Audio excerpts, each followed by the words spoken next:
کر دو یار، تمہارے پیسے تھوڑی نہ۔ بسم اللہ الرحمن الرحیم قل ان کنتم تحبون اللہ فاتبعونی يحببكم الله ويغفر لكم ذنوبكم والله غفور رحيم قل اطيعوا الله واطيعوا الرسول فإن تولوا فإن الله لا يحب الكافرين وقال النبي صلى الله عليه وسلم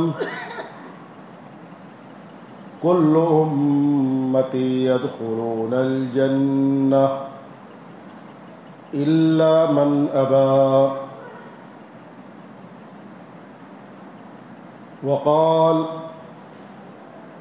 من أطاعني دخل الجنة ومن عصاني فقد أبى أو كما قال عليه الصلاة والتسليم صدق الله العظيم وصدق رسوله النبي الكريم ونحن على ذلك لمن الشاهدين والشاكرين والحمد لله رب العالمين.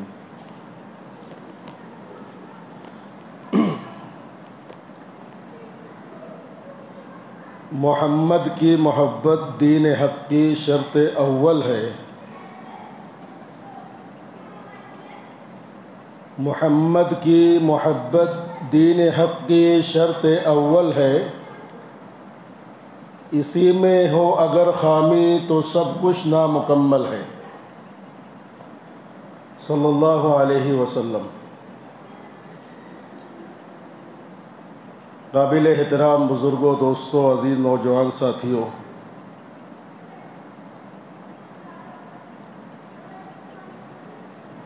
محبت انسان کے اندر کا ایک فطری اور خلقی اور جبلی جذبہ ہے جو اللہ پاک نے پیدائشی طور سے ہر انسان میں رکھا ہے.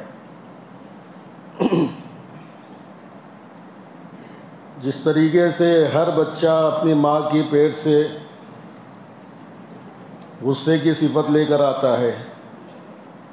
غصہ ایک جذبہ ہے جو پیدائشی ہے، اس کو ختم نہیں کیا جا سکتا. اسی طریقے سے محبت ایک جذبہ ہے جو ماں کے پیٹ سے انسان لے کر آتا ہے. اللہ پاک نے قدرتی اور فطری طور سے ہر انسان میں محبت کرنے کا مادہ رکھا ہے، جس کو عربی میں رحم بھی کہتے ہیں، رحم کرنے کا.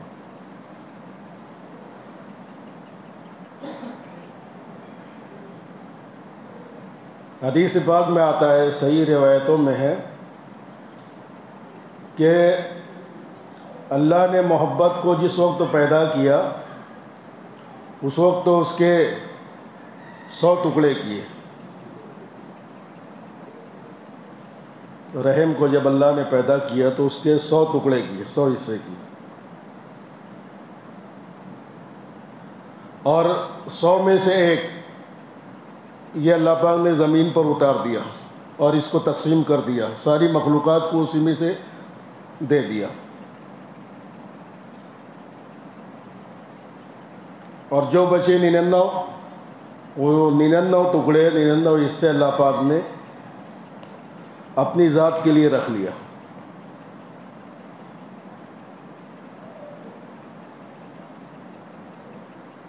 اب وہ جو 100واں حصہ جو اللہ پاک نے ساری مخلوق میں تقسیم کیا ہے محبت کا اور رحم کا، وہ 100واں حصہ اب اندازہ کیجئے کہ اس 100 حصے میں سے انسانوں کے حصے میں کتنا آیا ہوگا، جانوروں کے حصے میں کتنا آیا ہوگا. پھر جانوروں میں بھینس ہے، بکری ہے، بیل ہے، بندر ہے، بندریا ہے، ان کے حصے میں کتنا آیا ہوگا. اور قیامت تک آنے والے انسانوں کو اسی میں سے مل رہا ہے، 100ویں حصے میں سے.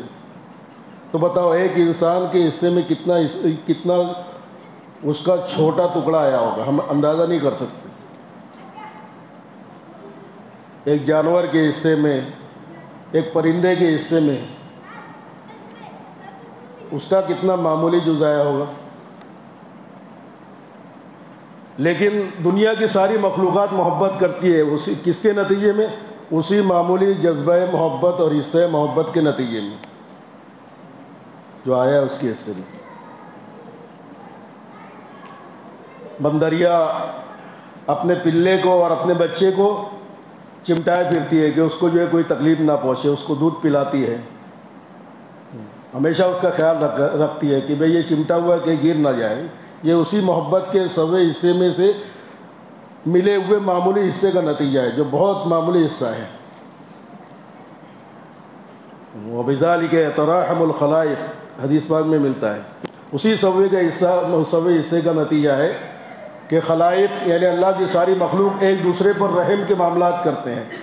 وہ سوے حصے کا نتیجہ ہے وہ محبت کا، کہ محبت کے بڑے بڑے مظاہر وجود میں آتے ہیں، ایسے ایسے واقعات محبت کے، ایسے ایسے مظاہر محبت کے کہ بعض مرتبہ اس شخص کے لیے اس کا یقین کرنا مشکل ہو جاتا ہے، اس کا اندازہ کرنا مشکل ہو جاتا ہے کہ واقعات صحیح بھی ہے کہ نہیں ہے۔ ایسے ایسے واقعات اسی ایک حصے محبت کے نتیجے میں وجود میں آیا دنیا میں۔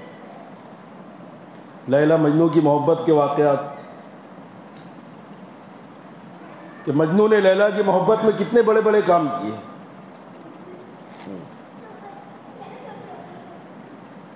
اسی سے ماں جو ہے اپنے بیٹے کی اسی سے ماں کی اپنے بیٹے کے تئیں ممتا قائم ہے۔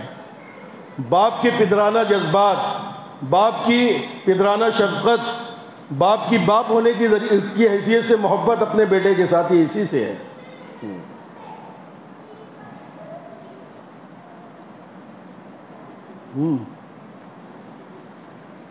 محبت تو انسانوں کو انسانوں سے محبت ہو جاتی ہے، جانوروں کو بھی انسانوں سے محبت ہو جاتی ہے، یہ فطری جذبہ ہے۔ ماں کو اپنے بیٹے سے محبت ہوتی ہے تو ماں محبت کرتے وقت تو یہ نہیں دیکھتی ہے کہ میرا بیٹا کتنا کالا ہے، میرا بیٹا کتنا بدصورت ہے، میرا بیٹا کتنا پاگل ہے۔ بیٹا پاگل ہو، بدصورت ہو، سیاہ ترین ہو، یہ محبت کسی سبب کی پابند نہیں ہوتی کہ کیوں محبت ہوگی، ہو گئی۔ بیٹا کتنا بھی کالا بدصورت ہو، ماں کی نظروں میں وہ دنیا کا سب سے خوبصورت ترین بیٹا ہے۔ تو محبت کیوں پیدا ہوئی، اس کا کوئی سبب نہیں ہوتا ہے۔ باپ کو بیٹے سے محبت، دوستوں کو دوست سے محبت ہو جاتی ہے، دوست کیسا بھی ہو پھر دیکھنے میں۔ تو ایک یہ اس کو کہتے ہیں طبعی محبت، جو اللہ پاک نے پیدائشی طور سے انسان میں رکھی ہے۔ اس کو طبیعت کی محبت کہتے ہیں، جس کو اللہ پاک نے انسان کی طبیعت میں رکھ دیا ہے۔ یہ محبت کسی پر بھی ہو جاتی ہے۔ وہ مثل مشہور ہے نا، گدھی پہ دل آ گیا تو پری کیا کام کی۔ یہ محبت گدھی پہ آ گئی تو بھی پری بھی خوبصورت نہیں لگتی، اس کی گدھی اس کو پری سے زیادہ خوبصورت معلوم ہوتی۔ تو یہ طبعی محبت ہے جو اللہ پاک نے رکھی ہے، اس کا کوئی سبب نہیں ہوتا کہ محبوب خوبصورت ہے یا بدصورت، یہ کسی کو نہیں دیکھتی۔ محبوب عقل مند ہے یا پاگل ہے، یہ اس کو بھی نہیں دیکھتی۔ جس سے محبت ہوتی ہے، اور ایک محبت ہوتی ہے عقلی، یعنی اس محبت کا فیصلہ عقل کرتی ہے، کہ عقل فیصلہ کرتی ہے کہ اس سے محبت ہونی چاہیے، چاہے طبیعت میں محبت اس کی پیدا ہو یا نہ ہو، لیکن عقل بولتی ہے کہ نہیں، اس سے محبت کرنی چاہیے، اس سے محبت کرنا ضروری ہے، اس سے محبت کرنا واجب ہے تمہارے لیے۔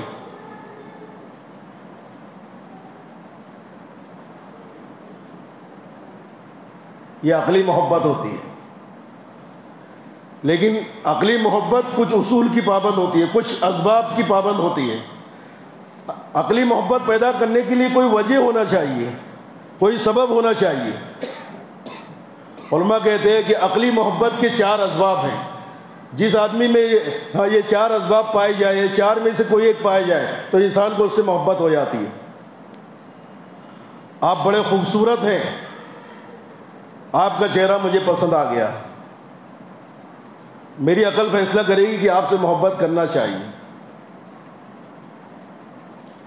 آپ نے مجھ پر بڑا احسان کیا ہے، تو میری عقل کہے گی کہ نہیں، اس نے آپ پر احسان کیا ہے، اس سے آپ کو محبت رکھنی چاہیے۔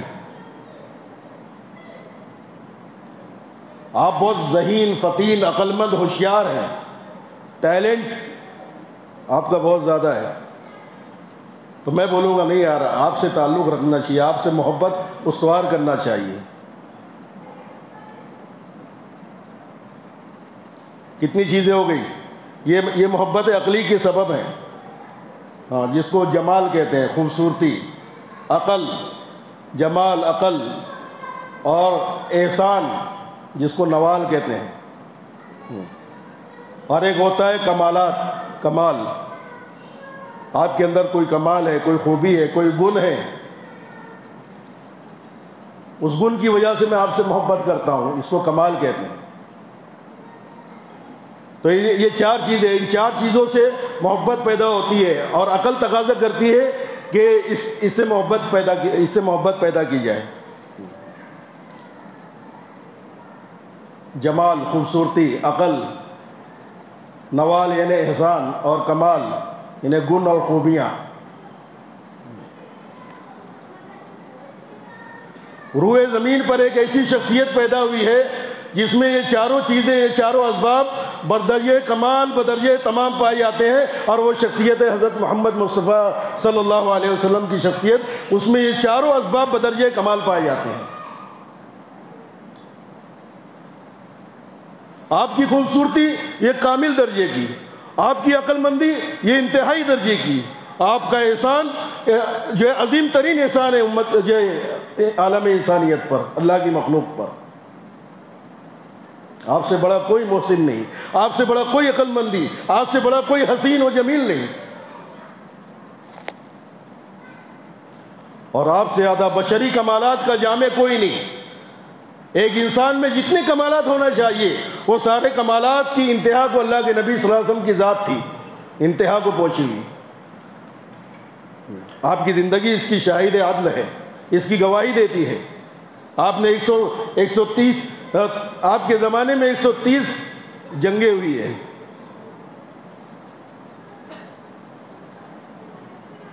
آپ کی جنگی تدبیریں، آپ کا جاسوسی کا نظام، ہاں، اور آپ کا دشمنوں سے مقابلہ کرنے کی تدبیریں اور یہ ترکیبیں، اس کی آئیڈیالوجی آپ کے کمالات کا پتہ دیتی ہیں۔ عقل، عقل تو اتنی کامل درجے کی۔ ایک بات یاد رکھو، دنیا کے اندر جتنے بھی بڑے بڑے دماغ گزرے ہیں، بڑے بڑے عقل مند گزرے ہیں، جن کے عقل مند ہونے پر لوگوں کا اتفاق ہے، ارسطو ہو، بقراط ہو، سقراط ہو، یہ سارے بڑے بڑے عقل مند۔ تو دنیا والے کہتے ہیں کہ انہوں نے اپنے دماغ کا، ان کو جتنا دماغ دیا گیا ہے، ہاں، سب سے بڑے عقل مند نے اپنے دماغ کا 13% سے زیادہ حصہ استعمال ہی نہیں کیا۔ ہم میں سے ہر ایک عقل مند ہے، کوئی پاگل تو نہیں ہے، ہوگا بھی، اس کو بھی تھوڑی بہت رہتی ہے عقل۔ پلیٹ میں بیٹھو تو برابر وہ گوشت کھاتا ہے، ہڈی ہڈی پھینک دیتا ہے، اتنی تو عقل رہتی ہے اس کو۔ تو عقل میں تفاوت ہے، کم و بیش ہے۔ ہمارے ایک جمیل بھائی مرحوم تھے، ہاں، لوگ پاگل بولتے تھے، لیکن جب بیٹھتے تھے مرکز میں برابر جو ہڈی الگ بوٹی الگ کر کے کھاتے تھے۔ ہاں، تو وہاں ہڈی بوٹی کا فرق سمجھتا ہے، اتنی تو عقل رہتی پاگل میں بھی۔ تو عقل کسی کی کم ہے، کسی کی زیادہ ہے۔ اللہ پاک نے انسان کا دماغ رکھا ہے، وہ اپنے دماغ کا صرف، ہاں، کوئی 1% حصہ استعمال کر رہا ہے، کوئی 2%، کوئی 2.5%، کوئی 2.75%، کوئی 3%۔ ہاں، تو دنیا کے اندر جو سب سے عقل مند ترین انسان گزرے ہیں، انہوں نے صرف اپنی عقل کا 13% حصہ استعمال کیا، اس سے زیادہ نہیں، اور ناممکن ہے۔ انسان کو جتنی عقل ملی ہے، وہ اپنی عقل کا 100% استعمال کر ہی نہیں سکتا، اس لیے کہ اللہ پاک نے اس کی پیدائش اتنی کمزور کی ہے۔ وہ خلق الانسان ضعیفا، ہم نے انسان کو کمزور پیدا کیا ہے۔ عام انسان اپنے دماغ کو 100% استعمال کرنے سے عاجز ہے، قاصر ہے، اس کا وجود اس کو برداشت نہیں کر پائے گا۔ ہاں دماغ زیادہ چلتا ہے تو پھڑے آتا ہے، نسیں پھڑے آتی ہے، کمزور ہے انسان۔ بہت اسٹرانگ جو انسان گزرے ہیں نبیوں کے علاوہ، نبیوں کو چھوڑ کر بات کر رہا ہوں، انہوں نے 13% سے زیادہ اپنے دماغوں کو استعمال نہیں کیا ہے، جو دنیا کے عقل مند ترین انسان کہلاتے ہیں۔ لیکن نبی، اللہ اکبر، آپ کی عقل کا کیا عالم۔ حدیث پاک میں آتا ہے کہ اللہ پاک نے جب عقل کو پیدا کیا تو آدھی عقل اللہ پاک نے دنیا والوں کو بانٹ دی۔ وہ آدھی عقل میں سے ارسطو اور بقرات اور سقراط اور بڑے بڑے حکیم جالینوس، وہ اسی جو آدھے حصے میں سے سب کو تقسیم ہو رہی ہے۔ باقی آدھا حصہ وہ اللہ کے نبی علیہ الصلوۃ والسلام کو دے دیا گیا۔ کتنی؟ پھر اللہ کے نبی صلی اللہ علیہ وسلم کو جتنا حصہ دیا گیا، اللہ کے نبی نے 100% اپنی عقل کا استعمال کیا ہے۔ اللہ کے نبی علیہ الصلوۃ والسلام 100% اپنے دماغ کو استعمال کیا ہے، انہوں نے 100%۔ وہ آدھے حصے میں سے ملے ہوئے لوگ بھی 13% سے زیادہ اپنے دماغ کا استعمال نہیں کر پائے، لیکن جن کو پوری دنیا کے برابر اکیلے جس شخصیت کو عقل ملی ہے وہ محمد مصطفیٰ صلی اللہ علیہ وسلم کی ذات مبارک ہے۔ اس نے اس آدھے حصے کو بھی 100% استعمال کیا ہے۔ اللہ پاک نے آپ کے جسم میں، آپ کی روح میں اتنی قوت پیدا کی تھی، آپ کے اندر اللہ پاک نے وہ طاقت اور قوت پیدا کی تھی کہ 100% دماغ کا آپ نے استعمال کیا ہے اور آپ صحیح سالم تھے۔ آپ کی عقل مندی کا کیا عالم ہوگا۔ دنیا کا عاقل ترین انسان جو تھا وہ حضرت محمد صلی اللہ علیہ وسلم کی شخصیت مقدسہ ہے۔ احسانات کو تو اندازہ ہی نہیں کر سکتے ہم لوگ۔ آپ کے احسانات صرف انسانوں پر نہیں ہیں، آپ کے احسانات صرف مسلمانوں پر نہیں ہیں، آپ کے احسانات تو اللہ کی بے زبان مخلوق پر بھی ہیں۔ آپ کے احسانات تو گدھوں اور گھوڑوں اور بکریوں پر بھی ہیں، جنگل کے درندوں پر بھی ہیں آپ کے احسانات۔ ہاں، ایک بار بھیڑیوں کی جماعت آئی آپ کے پاس، اللہ کے نبی سے شکایت کرنے لگی، اپنے مسائل کو پیش کرنے لگی، اپنی خوراک کا مسئلہ رکھا۔ اللہ پاک آپ کے درندوں کی، جانوروں کی بولیاں کبھی کبھی سمجھا دیا کرتے ہیں۔ جناتوں کی جماعت آئی، اپنے کھانے پینے کا مسئلہ رکھا، اللہ کے نبی نے ان کے کھانے پینے کا مسئلہ قیامت تک کے لیے حل کر دیا۔ بھیڑیوں کی خوراک کا مسئلہ قیامت تک کے لیے حل کر دیا۔ واقعات ملتے ہیں۔ جنات آئے، ہماری خوراک کیا ہے، اللہ کے نبی نے قیامت تک کے لیے ان کی خوراک کا مسئلہ حل کر دیا، جناتوں کی، بھیڑیوں کی، جناتوں کی۔ کوئی مظلوم جانور اللہ کے نبی علیہ الصلوۃ والسلام کو دیکھتا کہ اس کا مالک اس پر ظلم کر رہا ہے تو اللہ کے نبی صلی اللہ علیہ وسلم کو دیکھ کر ہمک کر رونے لگتا، سسک کر رونے لگتا۔ اللہ کے نبی اس کے پاس آتے، اس کے دکھ درد کو سمجھتے، ہاں، اور پھر اس کے مالک سے اس کی سفارش کرتے۔ یہ مجھ سے شکایت کر رہا ہے کہ آپ اس پر ظلم کر، تو وہ محسن انسانیت نہیں ہے، وہ محسن کائنات ہے، وہ محسن خلائق ہے، صرف وہ محسن انسانیت نہیں ہے، اعلیٰ درجے کا احسان۔ تو ہم کو کتنی محبت آپ سے کرنا چاہیے۔ جمال، خوبصورتی، ہم سنتے ہیں کہ حضرت یوسف علیہ الصلوۃ والسلام دنیا کے خوبصورت ترین انسان تھے، تو پھر اللہ کے نبی علیہ الصلوۃ والسلام کی خوبصورتی آپ سے کم تھی یا زیادہ تھی؟ حضرت یوسف علیہ الصلوۃ والسلام حسن و جمال کے مالک تھے، لیکن اللہ کے نبی صلی اللہ علیہ وسلم کی خوبصورتی میں اور حضرت یوسف علیہ السلام کی خوبصورتی میں فرق تھا۔ یوسف علیہ الصلوۃ والسلام تھے، آپ کا چہرہ بہت نورانی تھا، آپ کا چہرہ بہت چمکدار تھا، آپ کا چہرہ بہت پرکشش تھا، چمکتا ہوا، بس اتنی ہی بات تھی حضرت یوسف علیہ السلام۔ اس کو حسن کہتے ہیں، حسن، آپ حسین تھے، لیکن اللہ کے نبی علیہ الصلوۃ والسلام حسین ہونے کے ساتھ ساتھ آپ کے اندر جمال تھا، جمال، آپ جمیل تھے۔ حسین اور جمیل کا فرق کیا ہے؟ جمیل اس کو کہتے ہیں کہ بھائی جتنی بڑی آنکھ ہونا چاہیے اتنی بڑی، نہ اس سے چھوٹی نہ اس سے کم، جتنی اونچی ناک ہونا چاہیے اتنی اونچی، اس سے کم نہ اس سے زیادہ، جتنی چوڑی پیشانی ہونی چاہیے اتنی چوڑی، اس سے کم نہ اس سے زیادہ، بال جتنے سیدھے اور ہونا چاہیے اس سے کم، اور جتنے گھنگرالے ہونے چاہیے اس سے کم نہ اس سے زیادہ۔ ہاں، اس کو جمال کہتے ہیں۔ اس کو کہتے ہیں اعضاء کا تناسب، اس کو جمال کہتے ہیں۔ اللہ کے نبی علیہ الصلوۃ والسلام کے اندر جمال کامل درجے کا پایا جاتا تھا۔ آنکھیں جتنی بڑی ہونا چاہیے، اللہ کے نبی کی آنکھیں اتنی بڑی تھی۔ ہاں، آنکھوں کا بڑی ہونا یہ خوبصورتی کا معیار سمجھا جاتا ہے، لیکن اگر بہت بڑی آنکھ اگر ضرورت سے زیادہ بڑی رہے تو خوبصورت سمجھتے ہیں، وہ تو ڈراؤنا ہو جاتا ہے انسان، زیادہ بڑی آنکھ ڈراؤنا ہو جاتا ہے۔ اونچا پورا انسان، قد کاٹ کا اونچا ہونا یہ خوبصورتی کی علامت کہا جاتا ہے کہ بھئی اونچے قد والا ہے، لیکن بہت زیادہ اونچا کھلی پہلوان آ جائے تو خوبصورت دکھتا ہے، نہیں، بلکہ اس کی بھی ایک حد ہے کہ بھئی اس سے زیادہ اونچا پھر یہ جو خوبصورتی کے معیار سے اتر گیا ہے، یہ اتنا زیادہ لمبا نہیں ہونا چاہیے۔ اللہ کے نبی علیہ الصلوۃ والسلام ہر اعتبار سے، قد و قامت کے اعتبار سے، اپنے سینہ مبارک کی کشادگی کے اعتبار سے، اپنی پیشانی کی کشادگی کے اعتبار سے، اپنے بالوں کے اعتبار سے، اپنے دانتوں کے اعتبار سے، ہاں دانتوں کا چھوٹا ہونا بھی عیب سمجھا جاتا ہے اور زیادہ بڑا ہونا بھی عیب سمجھا جاتا ہے، ٹیڑھا ہونا بھی عیب سمجھا جاتا ہے، ملا ہوا ہونا بھی عیب سمجھا جاتا ہے، زیادہ گیپ ہونا بھی عیب سمجھا جاتا ہے۔ اللہ کے نبی ان سب عیب سے پاک تھے، ایک ایک چیز کو ضبط کیا ہے۔ اللہ کے نبی علیہ الصلوۃ والسلام کے دانت کیسے تھے، آپ کے دانت کے درمیان کا گیپ کتنا تھا، آپ صلی اللہ علیہ وسلم کی پیشانی کتنی چوڑی تھی۔ تو جمال اللہ کے نبی علیہ الصلوۃ، حضرت یوسف علیہ الصلوۃ والسلام میں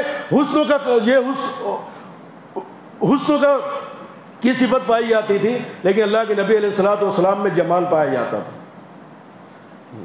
آپ کا۔ ہاں، اسی لیے یہ حضرت حسان ابن ثابت رضی اللہ تعالیٰ عنہ جو اللہ کے نبی علیہ الصلوۃ والسلام کی صفات بیان کرنے میں ممتاز تھے، وہ کہتے کہ اے نبی، آپ کو تو آپ کے حبیب نے، آپ کو تو آپ کے خدا نے، آپ کو تو آپ کے عاشق نے ایسے پیدا کیا جیسے پیدا کرنا آپ چاہتے تھے، آپ کی ناک تو ایسی بنایا جیسا آپ چاہتے تھے، آپ کی پیشانی تو ایسی بنایا ہے آپ کے خدا نے جیسا آپ پسند کرتے تھے، آپ کا سینہ ایسا بنایا جیسا آپ پسند کرتے تھے، آپ کا قد و قامت ایسا بنایا جیسا آپ چاہتے تھے۔ خلقت مبرأ من کل عیب، کہ خالق نے آپ کو پیدا کرتے وقت تو آپ کی شخصیت کو ہر قسم کے عیب سے پاک بنایا ہے۔ خلقت کما تشاء، گویا کہ آپ کو اللہ پاک نے ویسا پیدا کیا ہے جیسا پیدا کرنا آپ اپنے بارے میں چاہتے تھے۔ آپ جمال کے اعلیٰ ترین معیار پر تھے، اعلیٰ ترین مقام پر۔ تو یہ چاروں اسباب، نوال ہو، جمال ہو، کمال ہو، عقل ہو، یہ اللہ کے نبی علیہ الصلوۃ والسلام کی شخصیت میں پوری طریقے سے پائے جاتے تھے۔ ہاں، تو ہر ایمان والے کو اپنے نبی علیہ الصلوۃ والسلام سے عقلی محبت رکھنا واجب ہے، اس لیے کہ چار اسباب کمال درجے کے پائے جاتے ہیں، آپ سے سب سے زیادہ محبت رکھنا واجب ہے، اس میں کمی ہو تو ایمان نامکمل ہے۔ محمد کی محبت دین حق کی شرط اول ہے، اسی میں ہو اگر خامی تو سب کچھ نامکمل ہے۔ انسان کو تبھی محبت اپنے کاروبار سے ہوتی ہے، اپنی بیوی سے ہوتی ہے، بچوں سے ہوتی ہے، باپ سے ہوتی ہے، اپنے گھر بار سے ہوتی ہے، رشتہ داروں سے ہوتی ہے۔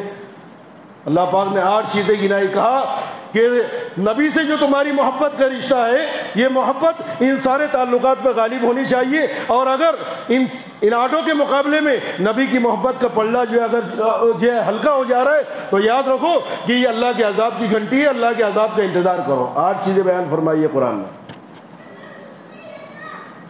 اے نبی کہہ دو، ان کان آباؤکم وابناؤکم واخوانکم وازواجکم وعشیرتکم واموال اقترفتموها وتجارت، کہا کہ احب الیکم من اللہ ورسولہ، ان کی محبت کا پلڑا بھاری ہو جائے اللہ کی، اس کے رسول کی، اس کے دین کے واسطے قربانی دینے کی محبت سے، تو کیا کرو، فتربصوا حتی یاتی اللہ بامرہ، اللہ کے عذاب کا انتظار کرو۔ کہ انسان کہ ہماری عقل اس بات کا تقاضا کرے کہ نبی کی محبت ہر ساری محبتوں سے بڑی ہوئی ہو۔ صحابہ اکرام رضی اللہ تعالیٰ عنہم اجمعین میں اللہ کے نبی علیہ الصلوۃ والسلام کی محبت پائی جاتی تھی، اور ان کی محبت عقلی ہونے کے ساتھ ساتھ طبعی محبت بھی تھی، عقلی ہونے کے ساتھ ساتھ طبعی محبت بھی تھی۔ ہاں، وہ اپنے بیوی بچوں کو ذبح کر سکتے تھے، قربان کر سکتے تھے، نبی کی محبت اس درجے کی محبت پہنچی ہوئی تھی۔ عقلی محبت تو تھی، انہوں نے اللہ کے نبی کے جمال کو بھی دیکھا تھا، آپ کے احسانات کو بھی براہ راست دیکھا تھا، آپ کی خوبصورتی کو بھی دیکھا تھا، آپ کی عقل مندی کو بھی دیکھا تھا۔ اس نے ان کے اندر یہ عقلی محبت کو پیدا کر دیا تھا، لیکن ویسی طبعی محبت بھی تھی جیسا بیوی بچوں سے ہوتی ہے، اور سب پر غالب تھی۔ حضرت عمر رضی اللہ تعالیٰ عنہ اللہ کے نبی کی خدمت میں آتے ہیں۔ ایک روایت کے مطابق اللہ کے نبی پوچھتے ہیں کہ عمر آپ کو مجھ سے کتنی محبت ہے؟ انسان اسی وقت پوچھتا ہے جب باریک سے باریک بھی بہت کا، مغایرت کا، اجنبیت کا پردہ نہ ہو۔ آپ کے درمیان میں کوئی پردہ نہیں تھا۔ آپ نے بڑے اعتماد کے ساتھ پوچھا عمر تم کو مجھ سے محبت کتنی ہے؟ کہا کہ اللہ کے نبی آپ سے مجھے بہت محبت ہے، میری اولاد، میرے ماں باپ کو چھوڑ کر دنیا کے سارے انسانوں سے زیادہ آپ سے محبت ہے۔ اللہ کے نبی علیہ الصلوۃ والسلام نے کہا کہ نہیں عمر، نہیں، ایسا نہیں ہونا چاہیے۔ تمہارا ایمان اس وقت تک مکمل نہیں ہو سکتا جب تک کہ میری محبت تمہارے جان، تمہارے مال، تمہاری اولاد سے زیادہ نہ ہو جائے۔ حضرت عمر نے کہا تھا کہ میری ذات کو چھوڑ کر سب سے زیادہ محبت ہے۔ اللہ کے نبی نے کہا کہ نہیں اے عمر، میری محبت تمہاری جانوں سے بھی زیادہ بڑی ہونی چاہیے۔ تو اسی وقت حضرت عمر رضی اللہ تعالیٰ نے اپنے اندر کی کیفیت کو بدل لیا اور طے کر لیا کہ نہیں، میں نبی سے محبت میری اپنی جان سے بھی زیادہ کروں گا، میری اپنی ذات سے بھی زیادہ کروں گا، میری اپنی شخصیت سے بھی زیادہ کروں گا۔ تو فوراً پھر اندر کی کیفیت کا اظہار کیا۔ ہاں اللہ کے نبی، اب آپ اس وقت آپ مجھے اپنی ذات سے، اپنی جان سے، اپنی شخصیت سے زیادہ محبوب ہو چکے ہیں۔ اب آپ محبوب ہو چکے ہیں۔ اللہ کے نبی نے کہا الآن یا عمر، الآن یا عمر۔ علماء نے کہا ہے کہ اس کے دو مطلب ہیں، اب اے عمر، اب اے عمر۔ اس کا مطلب یہ ہے، ایک مطلب تو یہ ہے کہ اب تم اپنے ایمان میں مکمل ہوئے ہو۔ اب اس سے پہلے جب تک تم اپنی ذات سے زیادہ محبوب نہیں رکھ رہے تھے، اس سے پہلے تک تمہارا ایمان مکمل نہیں ہوا۔ جب آپ نے اپنی دل کی اس کیفیت کی خبر دی کہ میری ذات سے بھی زیادہ محبوب ہو، اب تمہارا ایمان درجہ کمال کو پہنچا، اس سے پہلے ناقص تھا، تمہارا ایمان اب کامل ہوا ہے۔ بعض لوگوں نے کہا ہے کہ اس کا مطلب یہ ہے کہ اب یہ بات سمجھ میں آ رہی ہے عمر کہ تم کو اپنی جان سے بھی زیادہ مجھ سے محبت ہونی چاہیے۔ یہ پہلے ہی سمجھ میں آ جانا چاہیے تھا، بہت لیٹ ہو گئے، بہت تاخیر ہو گئی۔ محبت سے پہلے ایک چیز مطلوب ہے، وہ ہے اطاعت۔ قل اطیعوا اللہ والرسول قل ان کنتم تحبون اللہ فاتبعونی یحببکم اللہ۔ ہاں، اطاعت، نبی نے جو کہا ہے اس کو پورا کرنا، جس کے کرنے کا حکم دیا ہے اس کو دل و جان سے اور دل کی رغبت کے ساتھ پورا کرنا، اس کو اطاعت کہتے ہیں۔ جن چیزوں کا حکم دیا ہے، یہ کہا ہے کہ نماز کو اپنے وقت پر ادا کرنے کا اہتمام کرو، اور یہ کہا ہے کہ نماز میری آنکھوں کی ٹھنڈک ہے۔ اب نماز کا اہتمام کرنا یہ اللہ کے نبی کی اطاعت ہے۔ کیا ہے؟ اطاعت ہے۔ اطاعت کرنا واجب ہے۔ اس کے آگے درجہ آتا ہے محبت کا، جو میں نے بتایا۔ نبی کی اطاعت واجب ہے، نبی کی اطاعت سے اعراض کرنا یہ عذاب علیم کی مستحق ہونے کا سبب ہے۔ ہاں، ڈرنا چاہیے ان لوگوں کو جو نبی کی اطاعت سے منہ موڑتے ہیں، اس بات سے کہ دنیا میں ان کے اوپر کوئی آفت آ جائے یا آخرت کے دردناک عذاب کا شکار ہو جائے۔ فَلْيَحْذَرِ الَّذِينَ يُخَالِفُونَ عَنْ أَمْرِهِ، ان سے کہہ دو کہ ڈرو جو نبی کی اس کی اطاعت سے اعراض کرتے ہیں، اس کے حکم کی تعمیل نہیں کرتے ہیں، کہ دنیا میں ان تصیبہم فتنہ، کہ دنیا میں کوئی مصیبت آ جائے، اور دنیا میں اگر نہ آئے اللہ مہلت دے دے تو یہ آخرت کے عذاب علیم سے نہیں بچ سکتے۔ وَيُصِيبَهُمْ عَذَابٌ عَلِيمٌ۔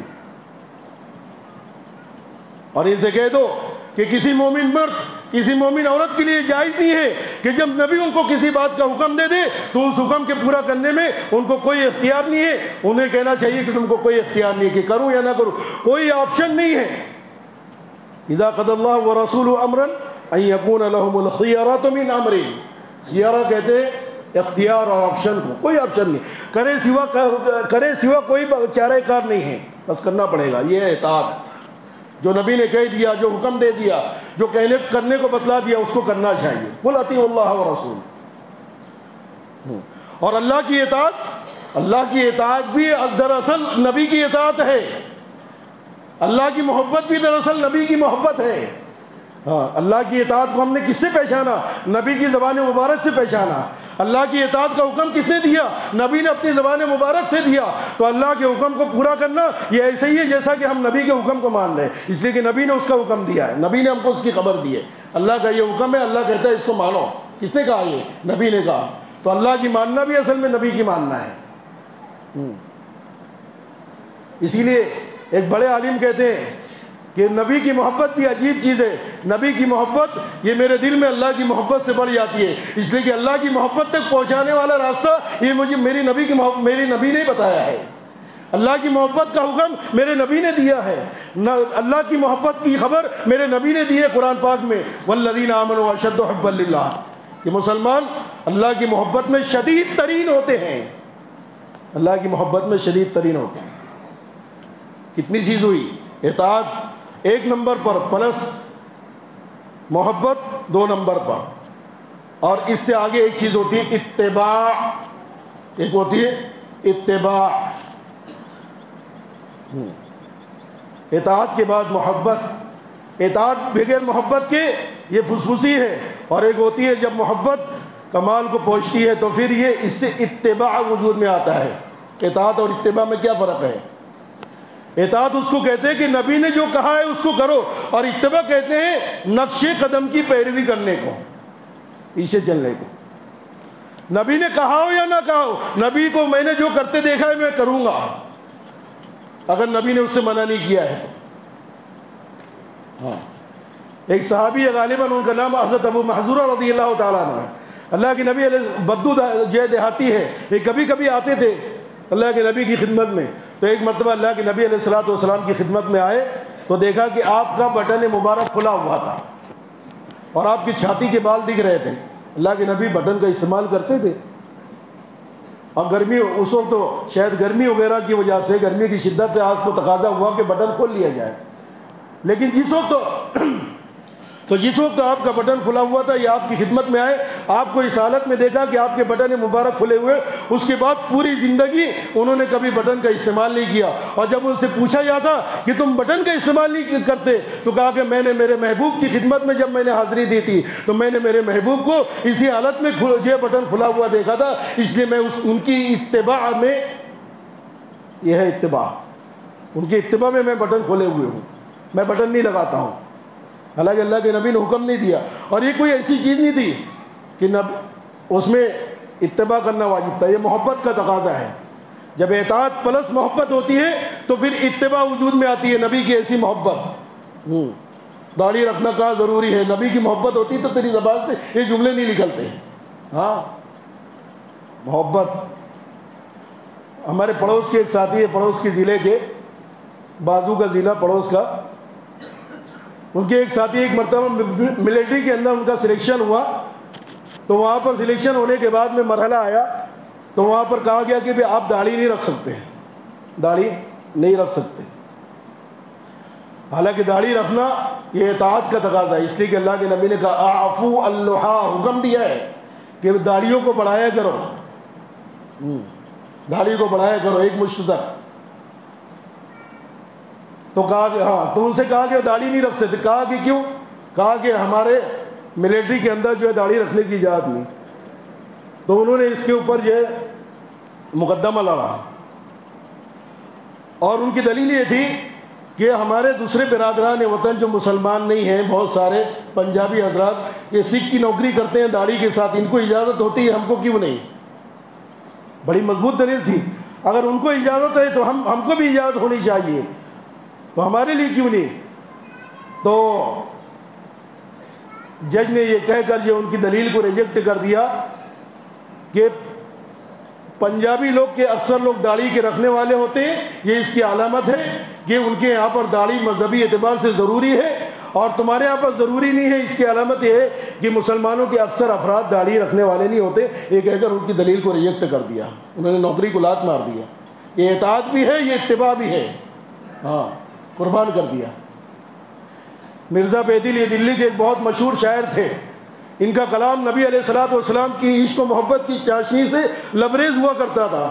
ایران کے کسی شخص کے پاس جب ان کا کلام پہنچتا تھا تو وہ اس سے اندازہ ہوتا تھا کہ یہ آدمی کتنا سنت اور شریعت سے معمور ہوگا، یہ جو نبی کی محبت میں ایسے جامع اشعار، پرچاشنی اور میٹھے اشعار پڑھتا ہے۔ اس کا تصور تھا، اس کا کانسیپٹ تھا کہ بہت سنت اور شریعت کا حامل ہوگا یہ شخص، اس کی زندگی معمور ہوگی، منور ہوگی، سنت نبوی سے آراستہ ہوگی۔ تو اس نے ایران سے سفر کیا دلی کا۔ جب مرزا بیدل کے محلے میں پہنچا تو کسی سے پتہ پوچھا کہ مرزا بیدل جو مشہور شاعر کہاں رہتے ہیں؟ کہا کہ دیکھو وہ وہاں پر بیٹھے ہوئے ہیں، اوٹے پر بیٹھے ہوئے تھے۔ ایک شخص کو دیکھا کہ وہ جو ہے داڑھی مڈا رہا ہے۔